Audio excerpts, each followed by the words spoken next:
So it all started in 2017. It's actually the publisher, Christophe David-Terry, who presented me the work. And Wolfgang Stoerchle is a particular artistic figure of the early 70s on the California art scene that had a strong impact on a specific generation of artists for his video works and his performances, using his body as primary material, but also for his personality, his character, and the story of his life. So to tell a few things about it, like he's born first in 1944 in Baden-Baden in Germany, but then he moved with his family in 59 first in Canada, and he spent a couple of years there. And with his brother in 62, they decided to leave Canada and to reach Los Angeles. And in order to do so, they crossed the United States on horses, and they arrived late 62. So it took them 11 months to do that. And then he will stay sometimes in Los Angeles and start his study in fine art and paintings at the University of Oklahoma in Norman, in the center of the United States. And then he will continue his study at Santa Barbara at UCSB, the University of California. And he will graduate in 70 with a remarkable series of performances involving his body to break plaster structure, and there is documentation in the publication, in the exhibition about this. And then just during the summer of 70, he's hired by Alan Capro to become one of the inaugural teacher at the new school of Los Angeles, CalArts. And CalArts was a brand new school with really a great new team of teachers involving like John Baldessari, Judy Chicago, Namjoon Paik, Alison Knowles, and they had a new vision, like a new way to teach, and also a new way to learn. And Wolfgang was part of that moment. But the interesting point here also is like he was just a student. He graduated with a performance piece, and he became the first teacher in video in CalArts. And the school had this thing really interesting, which literally is for Wolfgang, like to teach something you don't know, or to teach something while learning it. So he became really important moment for Wolfgang, because he started to produce a lot of video with a camera, the Protopack, which was a really new camera, very easy to handle, I mean. And he produced thousands of videotapes in his studio, which was small action made alone in front of the camera.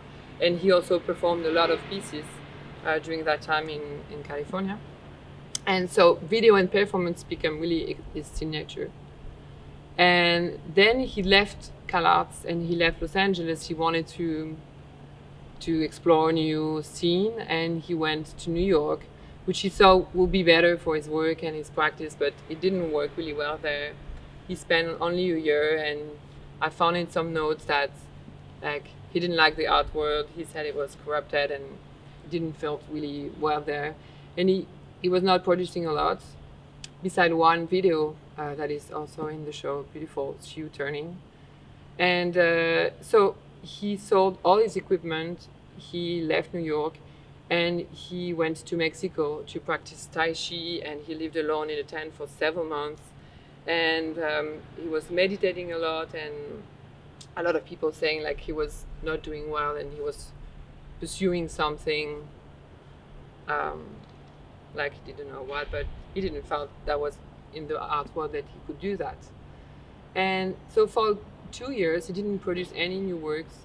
Some of his videos were shown in group shows, and he went to give lectures from time to time, but yeah, that was not a very good time for him. But in 75 he decided to go back to Los Angeles, and he worked on a new piece. It was a performance that he did in John Baldessari's studio in October 75. And this piece has been called The Last Performance because it was his last work. He died a couple of months later, like in a car accident. So yeah, that was the story of his life, so to speak. The research was really interesting because it kind of flipped, and I realized also that what really happened in his work and in his life too, and the ambiguity and the rumors that exist around his work is actually part of the work itself. So, so the exhibition at the Macro is organized chronologically. Um, it starts with his journey through America in '62 and ends with the last performance in '75. And the show has been naively titled 10 Things We Know. And it's very different from the other exhibition I created in Los Angeles at Overdue & Co. and in Paris in Galerie Air de Paris, because it shows for the first time document on performances. And it shows also video works and paintings, and one of the two paintings also that has been found during the process, one of the mattress painting. One that I really like is not really an artwork, it's more a document. It's a film of Wolfgang and Peter arriving in Los Angeles on horses, and it's really interesting because when Wolfgang crossed the United States with his horses, he's just 18 years old. He doesn't do it thinking about it as an art piece, but it could have been incredible to do that, thinking about it as an art piece, but he didn't. And but when he arrived in Calat, and I checked in the archive all his paper and everything, and he asked people to write, or he wrote, I don't know, in his biography that the first piece he ever made was the cross on horses through America. And for the anecdote, this because the first time I went to visit Karen in Oklahoma, she kept everything. Like, she has a crazy house with a lot of things. And she was thinking, she told me, like, yeah, I think I have some film in the shoebox. And then for a couple of days we were looking everywhere, and we found the shoebox. We opened it. There was few 8mm film and 16mm film, and on one of them it was written from Toronto to Los Angeles. And we knew, like, I was saying, like, does it mean that they filmed, or? And because Peter, the brother, I interviewed him, he said they didn't do any film, so that was very strange. And so we found online a guy not so far away on the highway that was able to show us the film, and we went there with Karen, and it was beautiful. Like, she was in front of me, we switched off the light, he installed everything, and then in color, super clear, like we saw Wolfgang and Peter arriving on horses. It was super nice. The second piece, I also found it in Karen's archive in Norman. It's a newspaper print, and that we called fictional news. And when I started to look at Wolfgang's work at the Getty, there was, of course, as always, like files. Everything is organized in relation to a work or an exhibition, and there was some newspaper that was very confusing. Each time I wanted to look closer and trying to understand the details, either the place like, I couldn't find anything on the places, or either the work, I was like, did he do his work? Like, it was very strange. But I kind of put this on the side, and the process was so long anyway that I couldn't think about it too much. But then I saw Karen 1 year after, and I arrived in her place, and she showed me the tube, and she took out one newspaper, and all the newspapers that bothered me for so long were all connected one to each other. And I was like, what is this? And she laughed, and she was like, oh, it's fake news, it's fictional news, like he made them in order to create confusion. Then the third one that I think shows another aspect of his work It's a performance he made in '72. The first time he performed it was at Market Street program, which happened in Wilbur Edwin's studio in Los Angeles. So the piece is quite simple. It's a performance. He arrived in an empty space. There is an audience. He arrived fully dressed, as you usually arrive, and he totally undressed himself, totally undressed, very slowly. And then he tried in front of the audience to get an erection with the power of his mind only.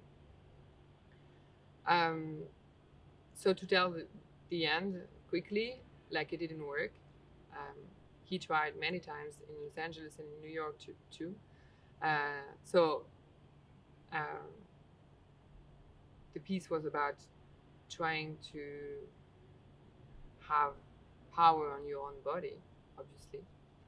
But then I found a rehearsal tape because in order to prepare the piece, he saw a hypnotist a few times, and he tried with him like to get some tricks, mind tricks, in order to get this erection without anything. And he's talking about it on the tape. And at some point he says, looking back to this performance, and he says, it didn't work. It was a success in failure.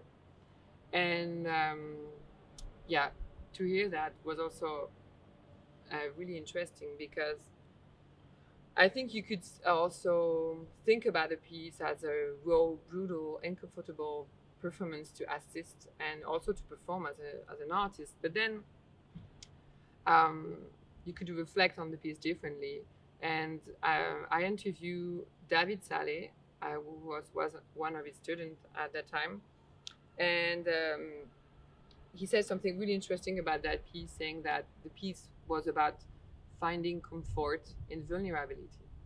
And I think this is also a key to enter in Wolfgang's work, because I think to assist someone doing something impossible, and to assist Wolfgang putting the cliche of masculinity into play in front of an audience was very powerful in that sense. And it has to do with moral issue, boundaries, sexuality, gender, and in that sense it's very relevant, I think, today to look at his work, because